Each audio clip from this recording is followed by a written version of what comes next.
last time we were talking about the basis for a topology, and there's one sort of basic fact, pun intended, about basis is that a basis generates a topology. The whole point of the basis, remember, is that it's a way of specifying just a certain format of open sets, and then you say the topology is made up of all the sets which are unions of these things. So this is a basic fact, which I mentioned kind of informally many times last time, but sorry, I meant to write something before the definition. Any basis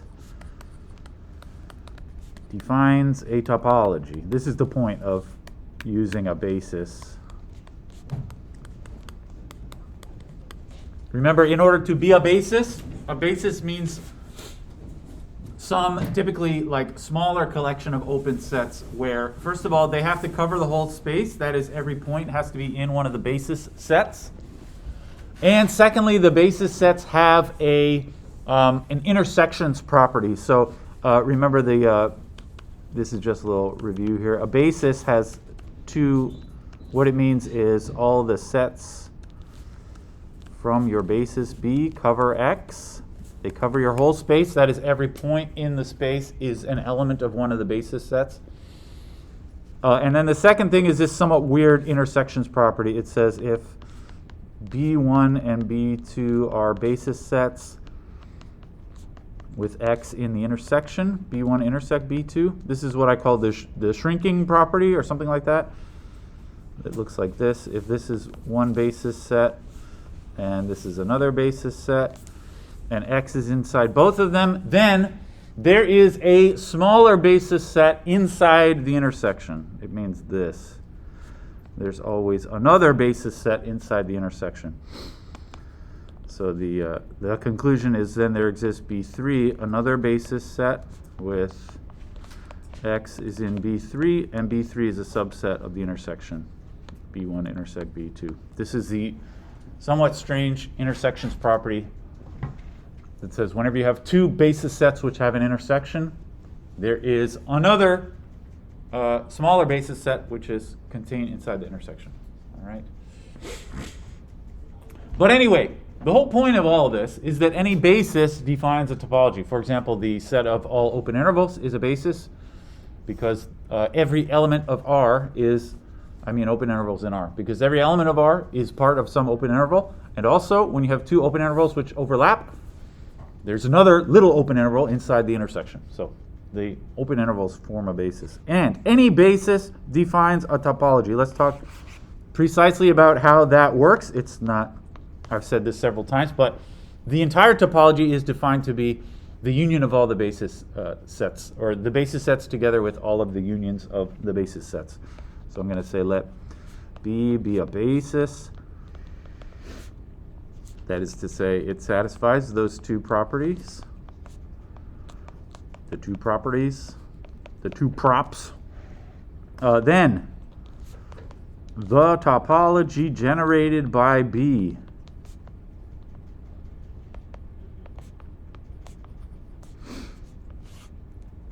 is the topology which consists of, basically, it's all unions of everything from B, although you also have to, just for technical reasons, every topology must include the empty set, and the empty set is not a union of things from B. So it consists of the empty set together with all unions of sets from B. All right.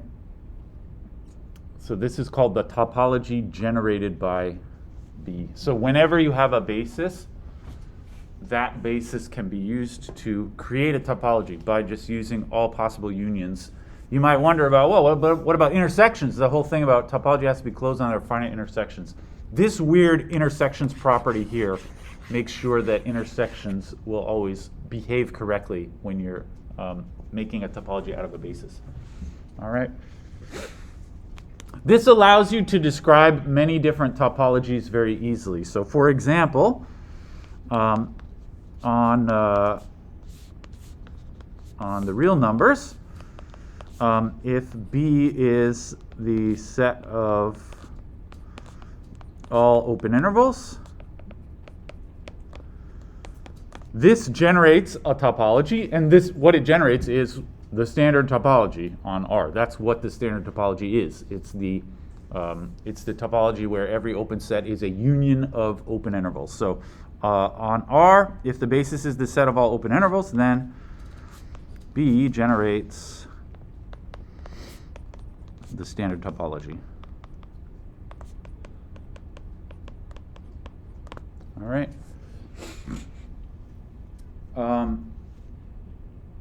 But we could use another, we could make another basis, and that might generate a different topology on R. So here's another important example that we're going to be talking about. We've already talked about a few different topologies on R. The important ones is the standard topology, of course, but there's also the finite complement topology, which comes up every so often, and there's some questions on the homework about it. Here's another one. The lower limit topology.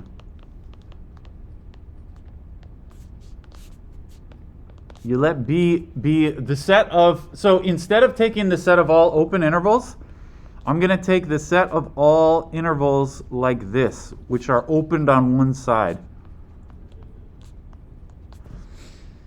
All right. This is why it's called the lower limit topology, because I'm considering only intervals which include the lower endpoint but not the upper endpoint. All right. And I'm going to call those the basic open sets, and then any open set will be a union of things like that. All right. So this is a basis. You know, that only works if the thing actually really is a basis. So can we just verify, first of all, that this really is a basis? First of all, is it true that, there's the two properties. The first is that this actually covers all of R. Is it true that every real number is part of an interval like this, which is closed on the bottom? Yes. Every real number can be part of some interval like this. So any x in R has x is an element of, how about x comma x plus 1, right? So every real number is actually part of some interval like that with its lower endpoint included. That was the first property, right, of being a basis. The second property is the intersections. Maybe I'll just sort of draw a picture to try and convince ourselves of the second property. So let's say that I have two basis intervals, that is two intervals which include their lower endpoint, and they intersect. They would look like this. Well, I'll give them names. B1 I'll call A1 B1. B2 I'll call A2 B2. And if I were to draw two of these which have some intersection, that means one looks something like this, A1 B1, like that, and then the other one apparently looks like this, right? A2 to B2. And they have some intersection where, let's imagine that X is in the intersection. Now, is it really true that you can put another one of those intervals, including the bottom endpoint, but not the top endpoint, inside the intersection? Can you find another one of those intervals that's contained inside the intersection? You know, the intersection would be like this region here, right? I think you can. Can somebody tell me? Oops. Then we can say specifically, what is the interval which lives inside the intersection? Yeah. A2 B1. Yeah, the interval from A2 to B1, including A2. All right. And that has the basis property or the intersections property that we want. So I'll just write out X is in B3, and B3 is a subset of B1 intersect B2. All right. So choosing only intervals which include their lower limits, but not their upper limits, that actually also makes a basis, which means you can use this to make a topology, and that's called the lower limit topology. All right.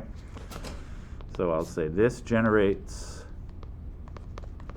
what we call the lower limit topology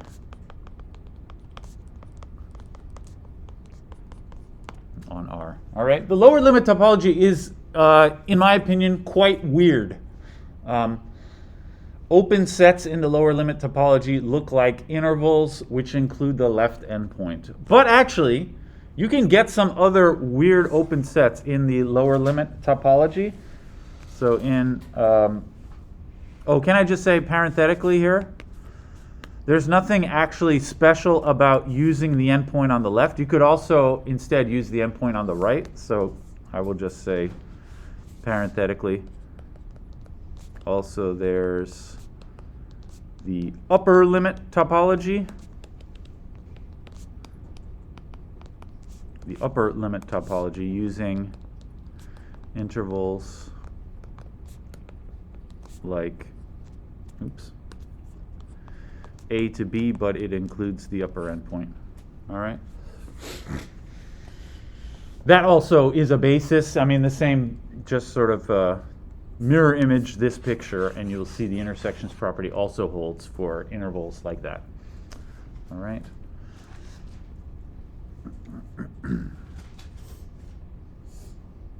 I was going to say, what about the lower limit topology? The lower limit topology is quite strange because, that was just parentheses. Basically anything that you say about the lower limit, the same thing is true, but flipped around for the upper limit. So we're not going to talk about the upper limit topology very often, but it's just as interesting as the lower limit. In the lower limit topology on R, open sets, well, can I just say something like, 0, 1 like this is open, right? Also, any unions of sets which look like that are open sets. So that means something like, 0, 1 union 2, 3 is open, right? Or any, not just finite, that's a finite union. I only took 2 sets there, but any, in fact, infinite union can be also open. But that means also something like, check this out. I can do the union of n equals 1 to infinity, 1 over n to 1, let's say. Maybe I shouldn't start. If you start with 1 here, then that's kind of the empty set. I'll start with 2, just so that I don't have to worry about what does it mean to say 1 to 1, close on one side, open on the other side. That's not really a thing. But this is also open, right? Because it is the union of a bunch of the open sets. So this is also open. Can somebody say that? What is this? I mean, can we simplify that? It's the interval 1/2 to 1, union the interval 1/3 to 1. If I were to draw a picture of these, if here's 1, let's say here's 0, 1/2 to 1 is here, right? Not including 1.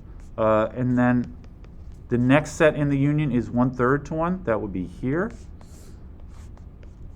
The next set would be 1/4 to 1, which would be here. I'm taking the union of all of those. What is it? What do you end up with? Yeah? It's the open interval from 0 to 1. Yeah, these intervals actually eventually they cover this entire thing, but you never actually get 0. But you do get all numbers approaching 0.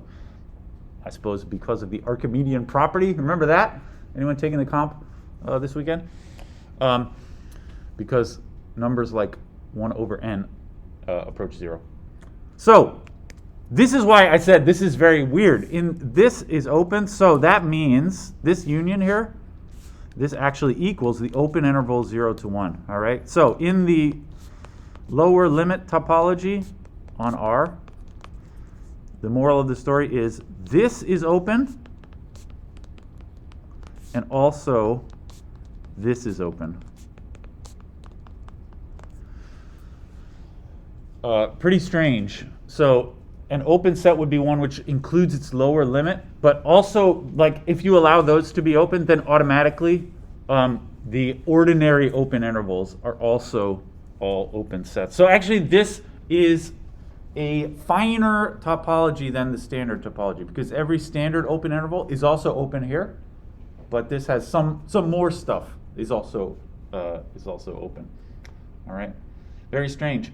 You might wonder, maybe maybe everything is open. Like, is also a closed interval open? Like one which has the bracket on both sides? Can you make that by taking a union? You might feel like maybe I can do a similar trick of sets which grow to the right and take a union and get an interval which includes both of its endpoints. Actually, that is not possible to do, although it's maybe not obvious. But since these sets never include their rightmost endpoint, you cannot take a union of them where the right endpoints are, say, approaching some limit. You still don't get the point on the end because none of the individual sets have the point on the end. So actually, this is open, I will say, but something like this is not open.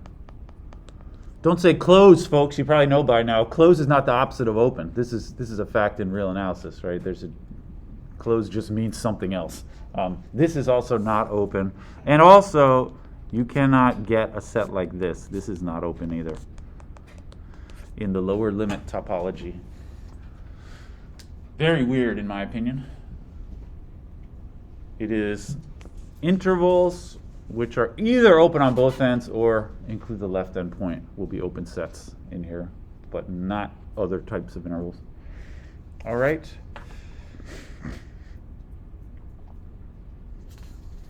I want to talk about topologies on R2, but actually I have just one sort of random fact. I'm following along what they do in the book for the most part, and for some reason the book throws in this random fact at the end of this little section here, which is important, but I think it's I don't know. I probably should have said this last time, but remember last time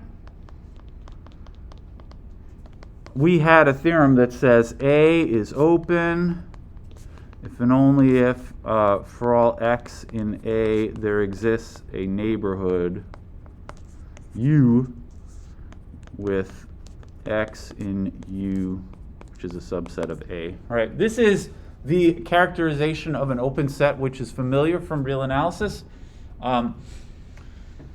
That an open set, a set is open if and only if every point has a neighborhood around it. Now, in real analysis, you think of the neighborhood as being a very small epsilon neighborhood, but remember, generally, topologically speaking, the word neighborhood, it just means some open set, which includes x. All right? So the whole set A is open is the same as saying every point has a neighborhood, which is contained in A. Now, if you have a basis, actually because of the intersections property, it means that if you ever have a neighborhood around something, actually you can shrink it down to a basis neighborhood. That's the point of the shrinkable intersections property. So actually this, you can say, actually I wrote. It didn't look quite right as I was writing it. Actually, you can not only say that open means there is some neighborhood, actually you can always shrink those neighborhoods down to basis neighborhoods. So actually, we can say stronger than that.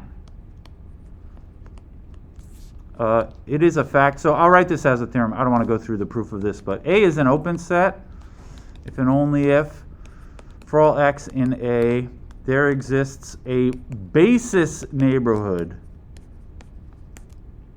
I'll call it B this time, with x in B subset of A. All right? This will be useful sometimes, that an open set means you can always put a neighborhood around it, but that neighborhood, it doesn't have to be any old neighborhood. Actually, you can always make that neighborhood be one of your basis neighborhoods. This is, of course, the way we always do it in real analysis, because we always take that neighborhood to be some small epsilon neighborhood, and those are the basis neighborhoods in the standard topology. All right.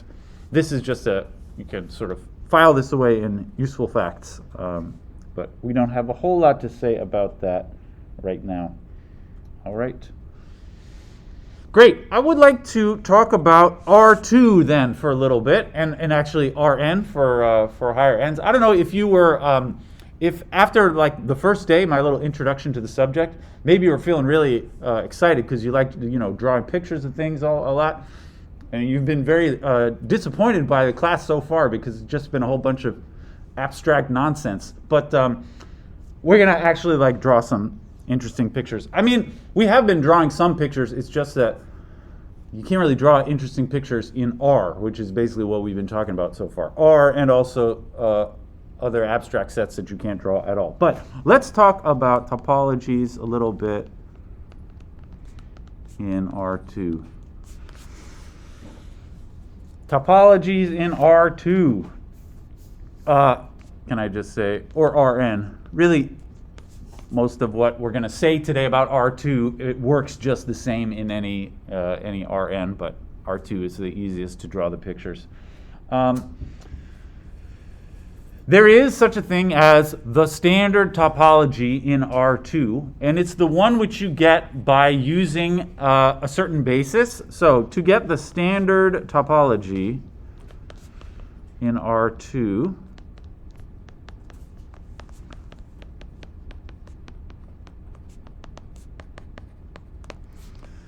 we need to decide on a good basis. That is to say, if you think of a point in R2, maybe I will poll the audience, see what you feel we should do here. You know, here's some point X. When I ask you to make up a topology, you can do this by deciding what your basis neighborhoods should be. Now, in ordinary R, the standard neighborhood of a point, this is my R2 picture, but remember in R1, in just R, the standard neighborhood that you always use is the epsilon neighborhood around X, which is sort of that little region of points that are within distance epsilon of X in R. Anybody want to make a suggestion? What is the appropriate thing to do in R2? I want it to be similar to that. All the points that are close to X within some distance. What would you say? Yeah, something like a circle around X. For the same reason as here, I'm not going to include the end points of this interval. So it's more like a circle without its outer boundary. So I'm going to draw that like this. Sorry, I went right through the X, but that's meant to be a round circle with radius epsilon, right? This is called the epsilon neighborhood around X in R2. Actually, they don't call it in our book. They don't call it the epsilon neighborhood really, but this is called the open epsilon ball around X. All right. It is true. Topologists talk often about balls, and all the bros can chuckle briefly about this. Get it out of your system. I am going to use the word ball. It's okay. The word ball means many things, including, well, actually, in my opinion, in R2, the word ball is not very appropriate for that shape. I would call this more like, in R2, really it's like a disk, right? Without its boundary. But in R3, it looks like a ball. That is the inside of a sphere without the boundary shell around the edge of it, right? This is called the open epsilon ball around X. And in R2, it looks like a disk.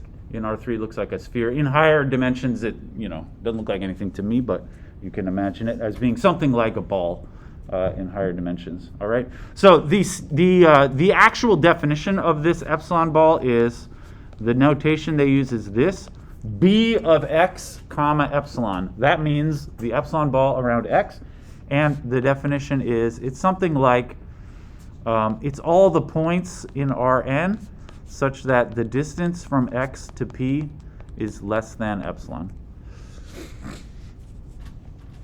So you can do it in R2 or any higher Rn's. This is all the points in Rn such that the distance from X to P is less than epsilon. And this D is what they call the Euclidean distance. And just so that we all remember, how do you find the Euclidean distance? You do basically like a Pythagorean theorem. It involves a square root. This is the formula for the Euclidean distance is the square root of, and you subtract each of the coordinates. Sorry, I meant to write this.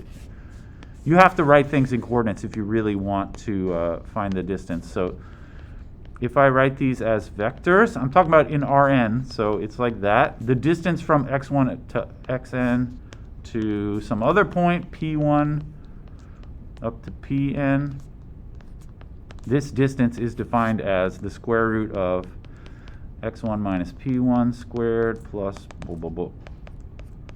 xn minus pn squared. This is the Euclidean distance function, which I am sure you're familiar with. Not very nice to use this formula to like actually compute distances by hand is a pain to do, but we're not hardly ever going to actually do that. But we use it to define the epsilon balls. All right. So let me just reiterate here. In R2, b of x comma epsilon looks like a disk without boundary. In R3, it really looks like a ball, again, without its boundary. It looks like the inside of a ball, like the solid part of a ball. And in higher dimensions, I don't think of it as looking like anything, but it's like a higher dimensional version of a solid ball. And actually, the same formula you can use in R1. What does that look like in R1? This would be all of the other, I guess, if x is just a single number and p is some other number that just says the distance from x to p is less than epsilon. Actually, that is the same as this little interval, right? It's the same definition. So in R1, it's the epsilon neighborhood of x, right? So actually this ball is, strictly speaking, a generalization of the one-dimensional epsilon neighborhood. It's what you get when you try to do the same thing, but in higher dimensions. You get a circular-like thing, or a solid ball-like thing. All right?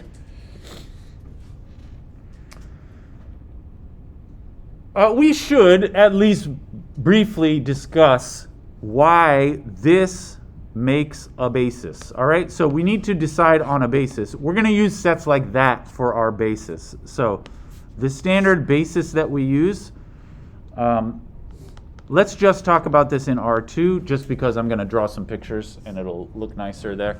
But in R2, we can use this basis.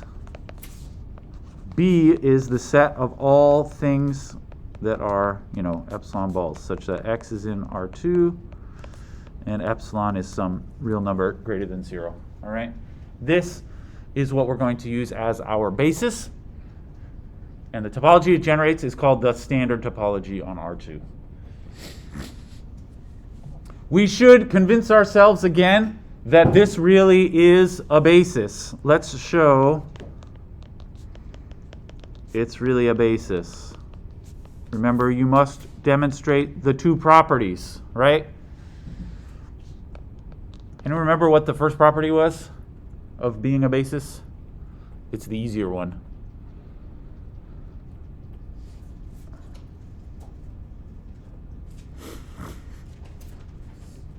The second one is the weird thing about intersections, but the first one is, yeah? Covers all of R2. Yeah, we have to show that these balls cover all of R2. That is to say, every point in R2 is actually in one of these balls. But that's definitely true, right? But anyway, that's what we have to demonstrate. So I'm going to say this is like, just to refresh our memory, this is the covering property. So I say something like let x be in R2. Really, everything I say here works in Rn, but let x be in R2, then x is an element of, can somebody tell me, like, it has to be, it is an element of the ball around, you should tell me what's the center point of this ball and what's the radius. Anybody, any thoughts?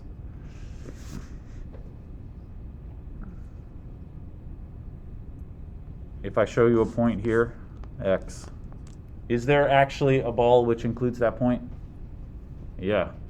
Can you tell me? Like, can you say? X is the center. Yeah, centered at X, and the radius is? You should say a specific radius. There are almost no wrong answers. 1. Yes, that is the correct answer, is 1. Although you could have said any number here greater than 0. But yeah, X is always inside the ball centered around X of radius whatever. 1 is the most sensible thing to say here, but you could have said anything. All right? Okay, that's it. So every point is actually part of one of the basis balls. And the second property, this is the intersections property. This is the shrinky property.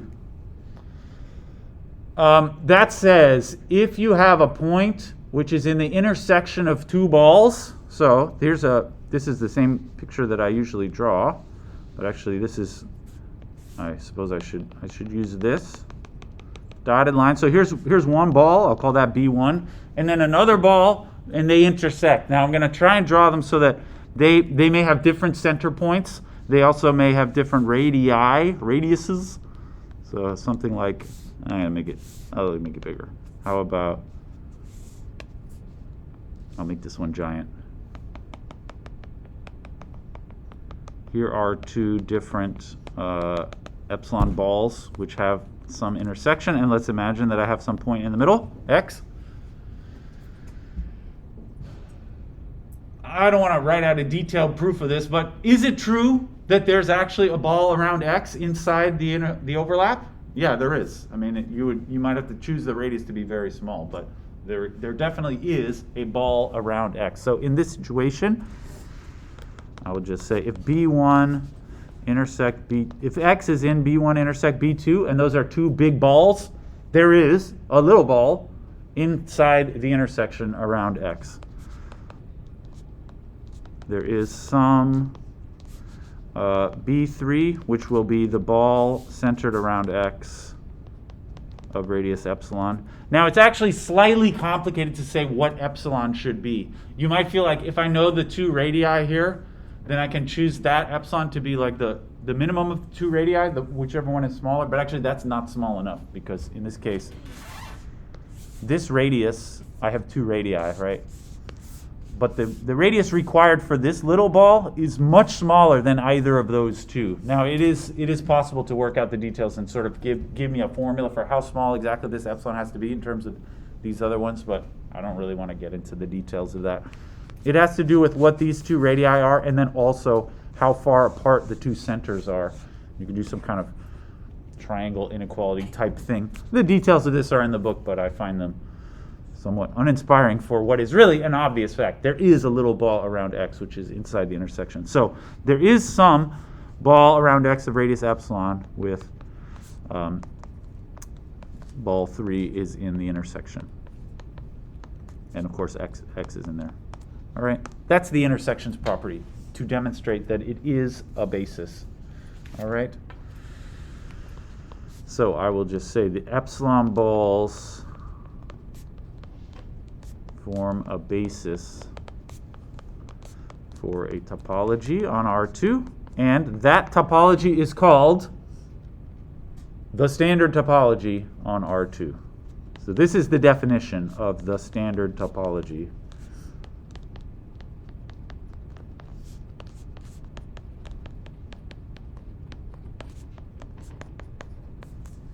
Can I just say parenthetically, or Rn? You just do the same thing. It is also true, the only thing that you need to be concerned about is this same thing true in higher dimensions. If I have, say, two three-dimensional balls and they have some overlap, can you put a tiny little three-dimensional ball inside the overlap? The answer is yes, you can. So, and it works in even higher dimensions than 3. All right, this is called the standard topology on R2. It is generated by the epsilon balls. So an open set in R2 is any set which is a union, perhaps infinite union of balls. All right. You might wonder, does that mean that open sets have to be sort of ball shaped? If it comes from, it has to come from taking a union of balls. Does that mean that it has to look like a like it has to have round edges to it or something like that. That's actually not the case in the standard topology on R2. So I'm just going to draw a bunch of pictures here. How about I draw a set and you say if it's open or not. So the standard example is, this, including, of course, all the points on the inside, but not the boundary. This is open, obviously, because that is one of the open balls. So that one by itself is definitely open. What if, though, I had a set which was sort of, how about this? A triangle like that, including all of the interior points. Is that open? Can you somehow, the question is, can you represent this as some kind of union of open balls? Now, you might feel like,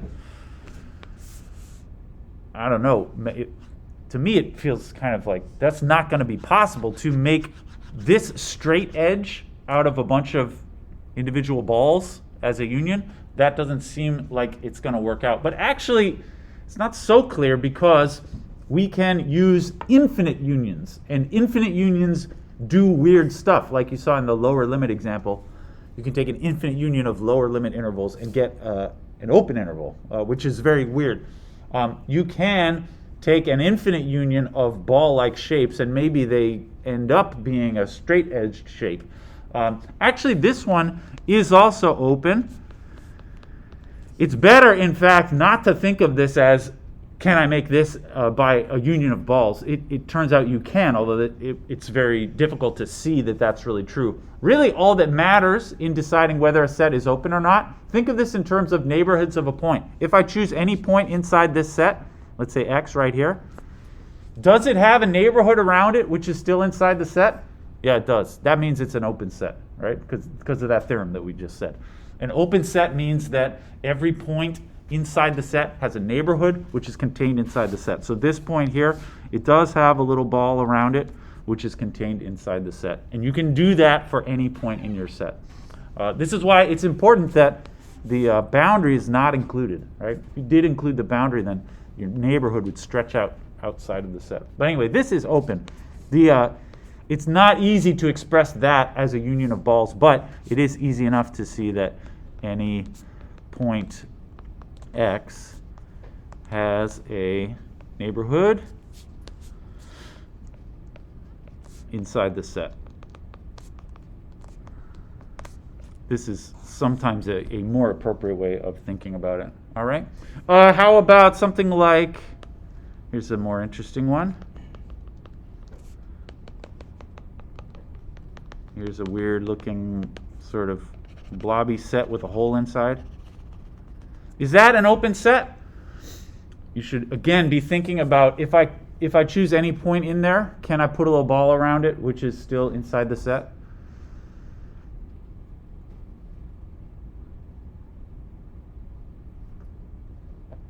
You want to show me the thumbs? Yeah, you think, is it open or not? People are looking around at the other thumbs before committing. You got to commit to the thumbs. The thumbs should be up. Yeah, this is an open set. If you choose any point in there, I don't know, say like right here.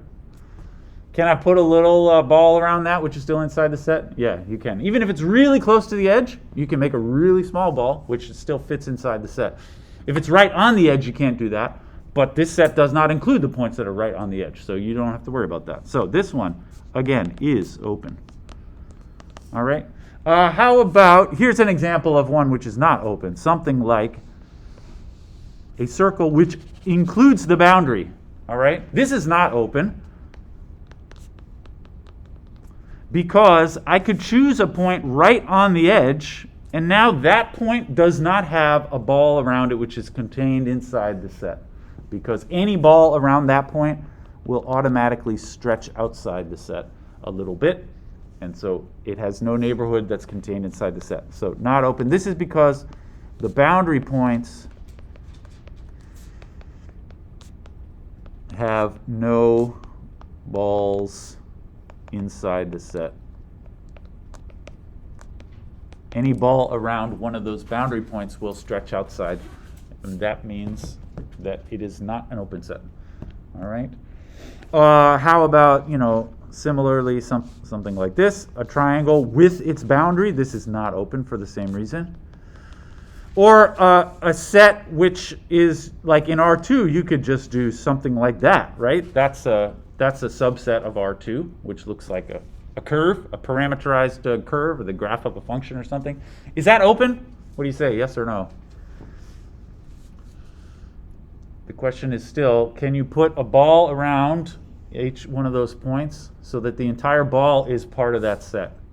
No, because that set is only that curve, right? So again, you could say choose this point. Any ball around that point automatically stretches outside that curve. So this is also not open. All right. Or we could talk about even weirder shapes that you can't really draw. Like how about Q? You ever heard of Q2? Q is the rational numbers. Q2 is just points in R2 having both coordinates being rational, right? This is a subset of R2. You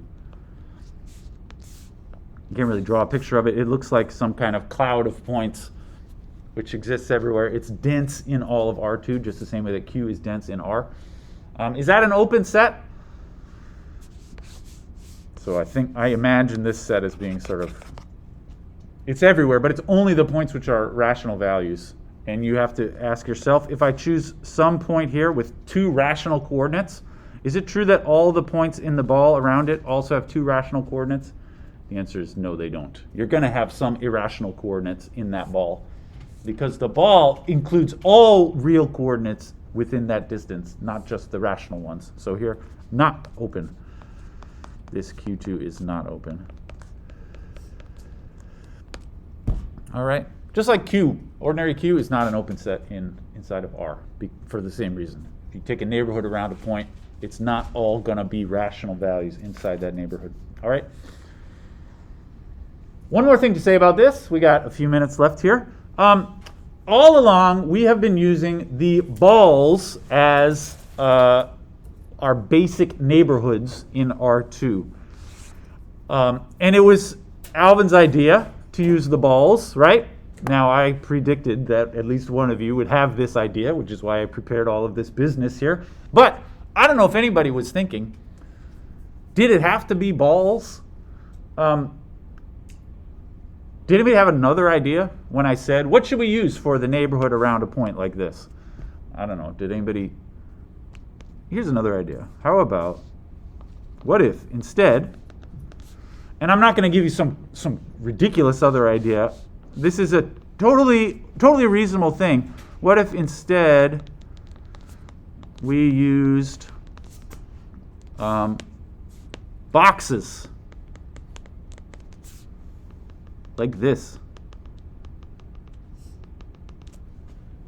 like a square box? I suppose I don't care if it's a square exactly, but a rectangular kind of a box. All right. What if instead of those circles we use boxes? Actually, there's a certain sense in which the box is maybe a more reasonable thing to think about, just because in R we used intervals like this, A to B, right? In R2, you should use something that's like a two-dimensional version of an interval. When I think of a two-dimensional version of an interval, I think of a little square, right? It's an interval on one axis and an interval on the other axis. That's a two-dimensional interval. So in R2, then, maybe we should use something that looks like AB cross CD. This would be the product of two intervals. And that looks like this, right? Sorry, I'm writing closed interval. I should have been writing open intervals this whole time. Sorry about that. Of course, we don't include the endpoints. If you decide to include some or, all or some of the endpoints, then you get some weird things. There is such a thing as like a lower limit topology on R2, but I'm not trying to talk about that, at least not at this point.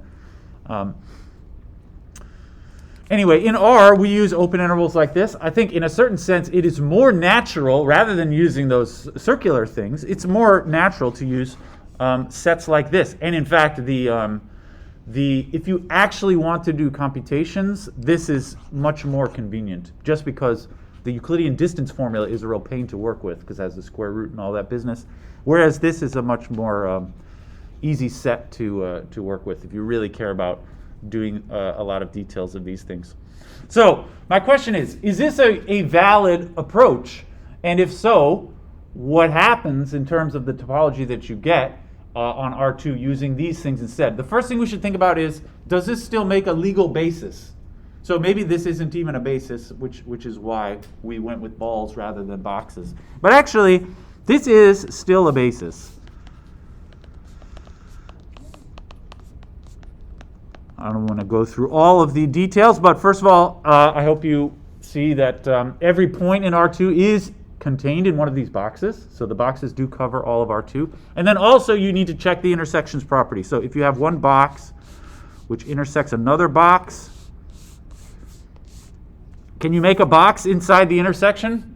Yes. Actually, the intersection already is a box. This is even nicer than the picture for circles. So the intersections property also holds intersections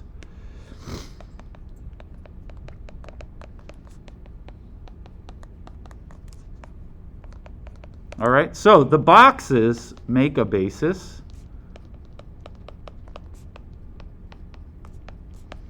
And so we can define a topology using the boxes. So there's like the standard topology is when you use circles for everything. What if instead I use little rectangles for everything instead of circles? It turns out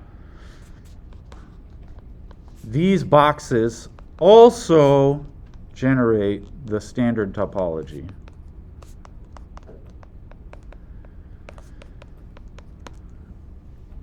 That is to say, if you think about sets being open in terms of round neighborhoods, those same sets are automatically open in terms of boxy neighborhoods. It doesn't make a difference if you're using circular neighborhoods every time or rectangular neighborhoods every time. For example, all of those sets that I said that we looked at before, if you have this set here, and I ask, is it an open set? In terms of boxes, it means can you put a little box around that point inside the set? But the answer is still yes. I mean, you can make a little circle around it, but you could also, if you want to, make a little box around it. So this is, I would say, still open, even if you're using boxes, right? Or something like this. The triangle was the second picture I drew. Again, this is still open. There is, every point has a little box around it. Yeah? Is it a problem that distance isn't equal on all sides? Like, isn't the center to the corner longer than the center to the side? It's true. The center, yeah. These are boxes with sort of a side length of 2 epsilon or something like that, if you like. It's true, but it doesn't matter. Yeah. All that matters really is, like, can you put little boxes around any point? And the answer is, like, really, if you could put a little circle around it, then you could also put a little box around it. And if you could put a little box around it, you could also put a little circle around it. So the distinction is irrelevant. So our book actually does another example. We can generate the standard topology